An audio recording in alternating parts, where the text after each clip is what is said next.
আপুনিও বহুকেইটা ভিডিঅ' চোৱাৰ পাছতো ভাল গগনা এপাত বনাব পৰা নাই নেকি? অথবা গগনা পাতৰ পৰা ভালদৰে মাত ওলোৱা নাই নেকি? যদি হয় তেনেহ'লে আপুনি একদম ঠিক ভিডিঅ'তে ক্লিক কৰিছে। এই ভিডিঅ'টো চোৱাৰ পাছত আৰু আপোনালোকে অন্য ভিডিঅ' চোৱাৰ কোনো প্ৰয়োজন নাই। আপুনি যদি মন দি এই ভিডিঅ'টো চায় তেনেহ'লে আপুনিও মোৰ দৰে এখন ধুনীয়া মাত দিয়া গগনা নিজেই বনাই ল'ব পাৰিব। এইটো 100% চিয়'ৰ। তো বন্ধুসকল, এই গগনা পাত বনাবলৈ শিকোৱাৰ আগতে মই আপোনালোকক ইয়াৰ মাতটো আগেই শুনাই লৈছোঁ। যদি ইয়াৰ মাতটো আপোনালোকে ভাল শুনে তেনেহ'লে ভিডিঅ'টো এটা লাইক কৰি দিব আৰু এই ভিডিঅ'টো প্ৰথমৰ পৰা শেষলৈকে চাব। ঠিক আছে, শুনক।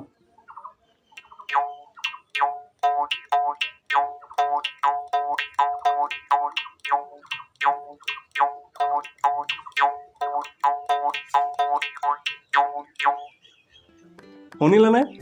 তো কেনেকুৱা লাগিছে কমেণ্ট কৰি জনাব আৰু এটা লাইক কৰি দিব। ঠিক আছে, এই ভিডিঅ'টো প্ৰথমৰ পৰা শেষলৈকে চাব, তেতিয়াহে আপোনালোকে ভালদৰে বনাব পাৰিব। নহ'লে এই আপোনাৰ গগনা পাতৰ পৰা কিন্তু মাত নোলাব।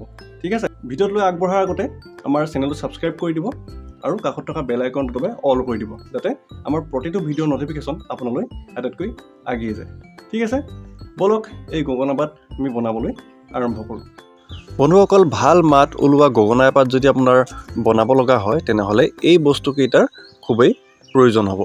ভালদৰে চাই লওক মই কি কি বস্তুৰ ব্যৱহাৰ কৰিছোঁ। এইবিলাক হৈছে জাতি বাঁহৰ প্ৰায় 9 ইঞ্চি মানৰ এটা এটা টুকুৰা। এইবিলাক গগনা বনাবৰ কাৰণে আগতীয়াকৈ মই কাটি থৈছোঁ।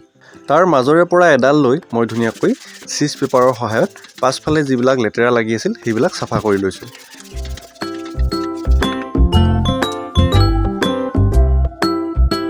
বন্ধুসকল, যিহেতু বাঁহৰ টুকুৰাটো অকণমান ডাঠ হৈ আছিল, গতিকে ইয়াৰ বেটুটো চুচি ইয়াক অকণমান পাতল কৰি লোৱা হৈছে আৰু ভালকৈ গোটেই বাঁহ টুকুৰাৰ ধাৰ চাৰবিলাক মাৰি চুচি ল'ম।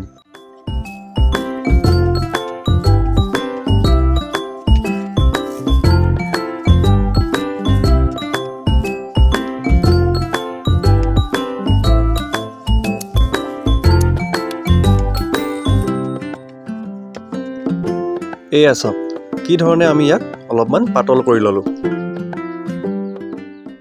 বন্ধুসকল, এতিয়া আমি ইয়াত এটা জোখ ল'ম। এই জোখটোলৈ আপোনালোকে মন কৰিব।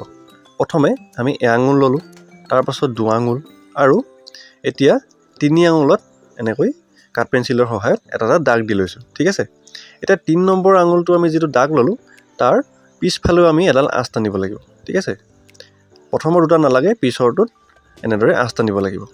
এতিয়া প্ৰথমৰ যিটো আমি দাগ দিছিলোঁ 1 নম্বৰত, সেইটোত কাটিব লাগিব। সম্পূৰ্ণ কাটি পেলাব নালাগে, অলপমান কাটিব লাগিব। মই আপোনালোকক দেখাই আছোঁ কিমান কাটিব লাগিব। আৰু 3 নম্বৰ দাগটো আমি যিটো পিছফালে দাগ দিছিলোঁ সেইফালেও পাতলাকৈ অলপমান কাটিব লাগিব। আপোনালোকে চাওক মই কিমান চাইজত কাটিছোঁ। এয়া চাওক, 1 নম্বৰ দাগটো একদম শেষৰ চুচটোৰ ওচৰলৈকে কাটিছোঁ আৰু 3 নম্বৰ দাগটোত পাছফালৰ পৰা মাত্ৰ আমি চুচটো কাটিছোঁ। বন্ধুসকল, এতিয়া যিটো 2 নম্বৰ দাগ তাৰ পৰা আমি কটাৰীৰ সহায়ত এনেকৈ হেলনীয়াকৈ যিটো বেটুটো আছে মাজৰ সেইটো চুচি নি একদম 1 নম্বৰ দাগটোত লগাবগৈ লাগিব। আপোনালোকে চাই থাকক।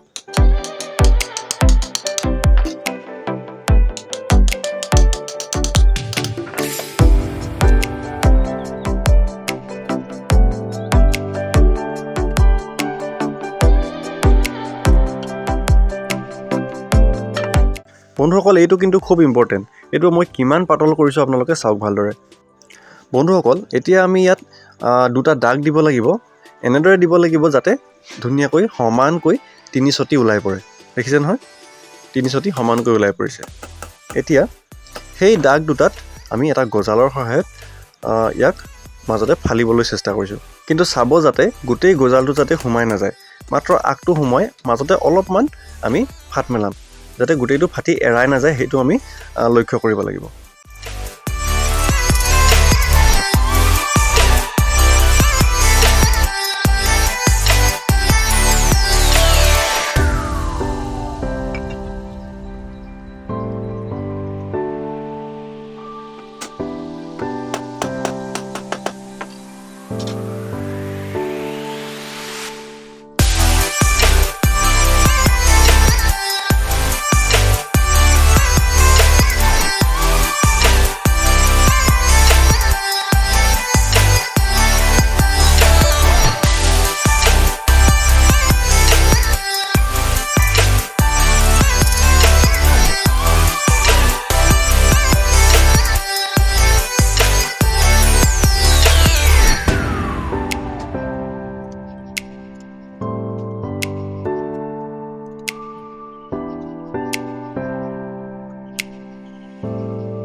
বন্ধুসকল বহু কষ্টৰ মূৰত আমি এনেকৈ 3 চটি শ্বেপটো উলিয়াবলৈ সক্ষম হ'লোঁ।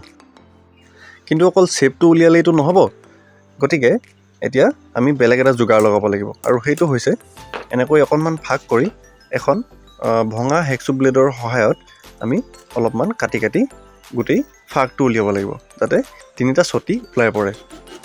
বন্ধুসকল এইবিলাকেই হৈছে কিছুমান সৰু সৰু টেকনিক, যিবিলাক টেকনিক যদি আপুনি মিছ কৰি দিয়ে তেনেহ'লে আপোনাৰ গগনাখনৰ পৰা মাত কেতিয়াও নোলাব। গতিকে ভিডিঅ'টো মন দি চাব, একদম প্ৰতিটো সৰু সৰু কথাই আপোনাৰ গুৰুত্বপূৰ্ণ।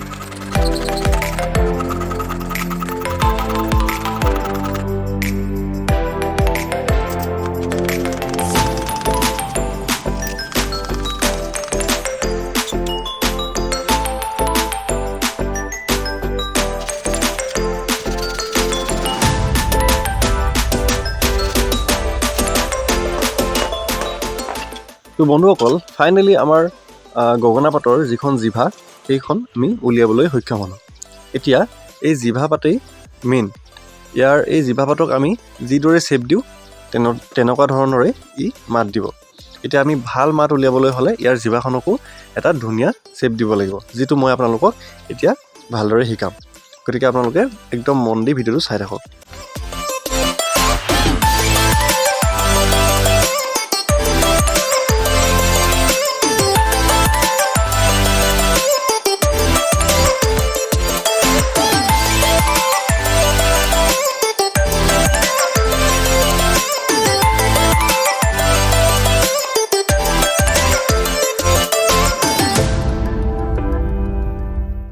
বন্ধুসকল প্ৰথমে আপোনালোকে গগনা পাতৰ জিভাখন এখন কটাৰীৰ সহায়ত ধুনীয়াকৈ ওপৰৰ পৰা তললৈকে চুচি আনি থাকিব আৰু তলৰ ভাগটো অলপমান বেছি পাতলা কৰিব, ওপৰৰ পৰা লাহেকৈ খহাই আনিব বস্তুটো।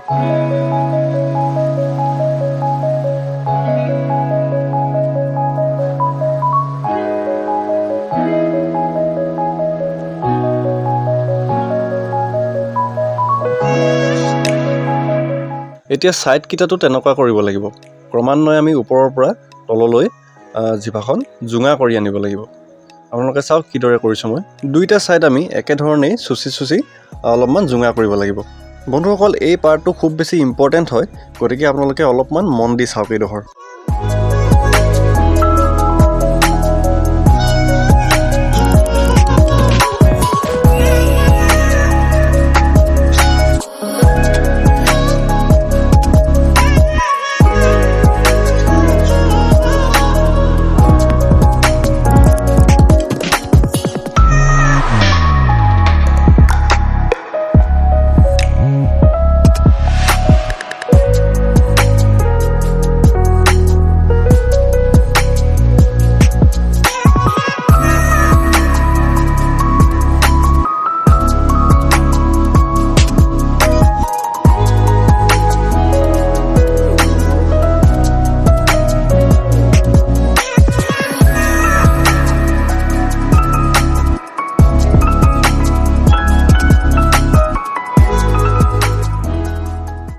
বন্ধুসকল এতিয়া আমি প্ৰায় 3 নম্বৰ দাগটোৰ পৰা 1.5 আঙুলমান ওপৰত এনেকৈ আকৌ অকণমান কাটি ল'ব লাগিব। দেখিছে নহয়, 3 নম্বৰ দাগটোত যিদৰে কাটিছিলোঁ ঠিক তেনেদৰে কাটিব লাগিব আৰু সেই মাজৰ অংশটো এনেকৈ এৰুৱাই দিব লাগিব। এতিয়া আমি ইয়াত লগাম পাখি। মই আপোনালোকক দেখুৱাই আছোঁ সেই পাখিটো কি বস্তু।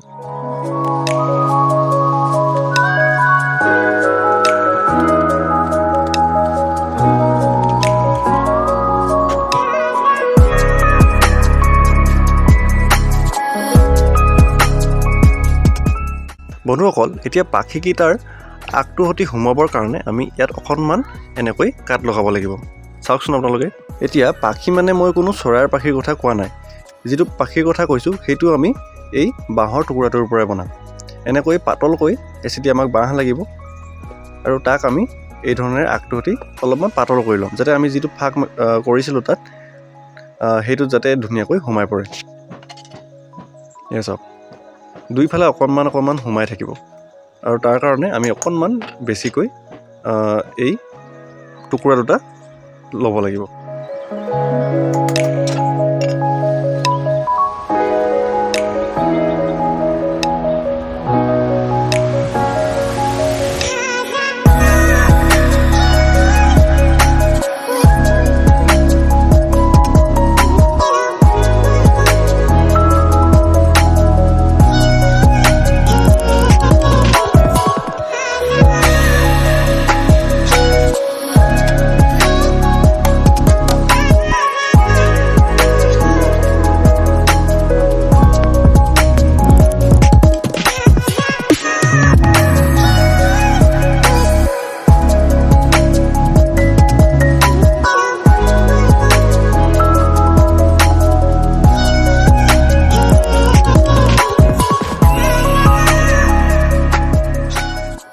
বন্ধুসকল ফাইনেলি আমাৰ পাখি দুটা বনাই সম্পূৰ্ণ হ'ল। এয়া চাওক কেনেকুৱা ধৰণৰ হৈছে। এতিয়া ইয়াক আমি এই ধৰণেৰে দুইফালে দুটা আগ ভৰাই ইয়াক আমি ফিটিং কৰিব লাগিব।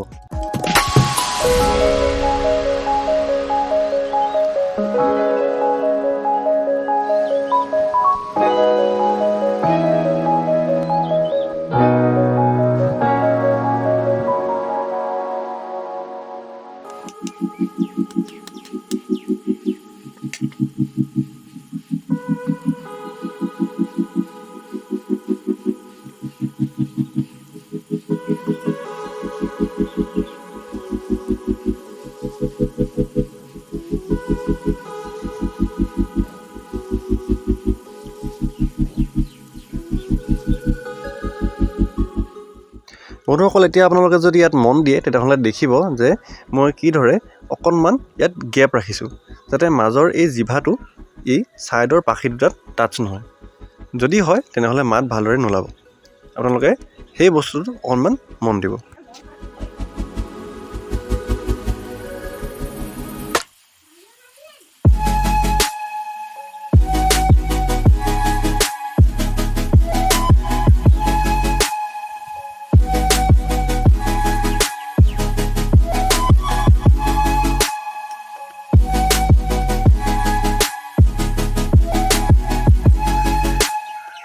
বন্ধুসকল প্ৰায় কাম শেষ হৈছে। এতিয়া আমি যিটো অংশত বজাম সেইডোখৰ ধুনীয়াকৈ পাতল কৰিব লাগিব।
বন্ধুসকল এতিয়া আপোনালোকে চাওক এই বস্তুটো কিমান মই পাতল কৰিছোঁ।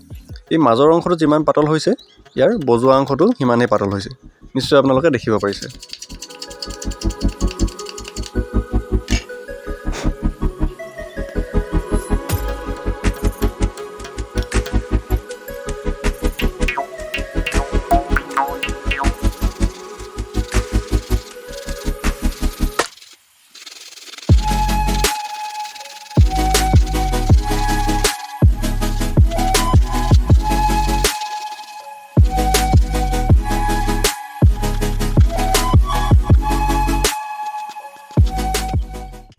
বন্ধুসকল এতিয়া চুলিত মানে খোপাত গুজিবৰ কাৰণে ইয়াৰ যিটো তলটো অকণমান আমি জোঙা কৰিব লাগিব আৰু জোঙা কৰি ধুনীয়াকৈ চিচ মাৰি দিছোঁ যাতে চুলিত লাগি নধৰে।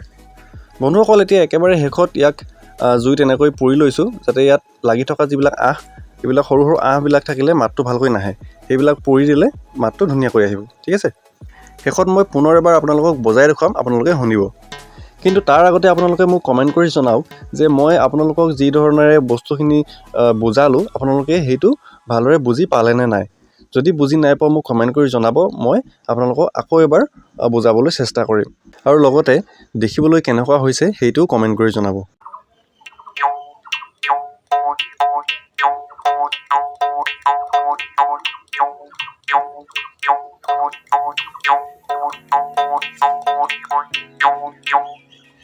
তো বন্ধুসকল যদি ভিডিঅ'টো চাই অলপ হ'লেও ভাল পালে তেনেহ'লে এটা লাইক কৰি দিব শ্বেয়াৰ কৰি দিব আৰু মনত যদি কিবা প্ৰশ্ন আছে তেনেহ'লে কমেণ্টৰ জৰিয়তে মোক জনাবলৈ একেবাৰে নাপাহৰিব ঠিক আছে আৰু এনেকুৱা ধৰণৰ ভিডিঅ'বিলাক পাই থাকিবৰ বাবে আমাৰ এই চেনেলটো ছাবস্ক্ৰাইব কৰি দিব আৰু কাষত থকা বেল আইকনটো দবাই অল কৰি দিব ঠিক আছে এতিয়া যিহেতু বিহুৰ ছিজন গতিকে কাকৈ ফণি টকা এনেকুৱা ধৰণৰ বস্তুবিলাক বনোৱা ভিডিঅ' এই চেনেলটোত মই দি থাকিম গতিকে চেনেলটো ছাবস্ক্ৰাইব কৰি ৰাখিব আৰু এই গগনাপাত আপোনালোকেও ঘৰত বনাবলৈ চেষ্টা কৰিব মই আশা কৰোঁ আপোনালোক সকলোৱে পাৰিব যদি এবাৰত নোৱাৰে তেনেহ'লে 2-3বাৰ বনাব কাৰণ চেষ্টাৰ অসাধ্য একো নাই গতিকে আপোনালোকেও বনাব ঘৰত চেষ্টা কৰিব এতিয়া সকলোলৈকে আগন্তুক ৰঙালী বিহুৰ শুভেচ্ছা জনাই আজিৰ এই ভিডিঅ'টো ইমানতে সামৰণি মাৰিছোঁ ধন্যবাদ বাই বাই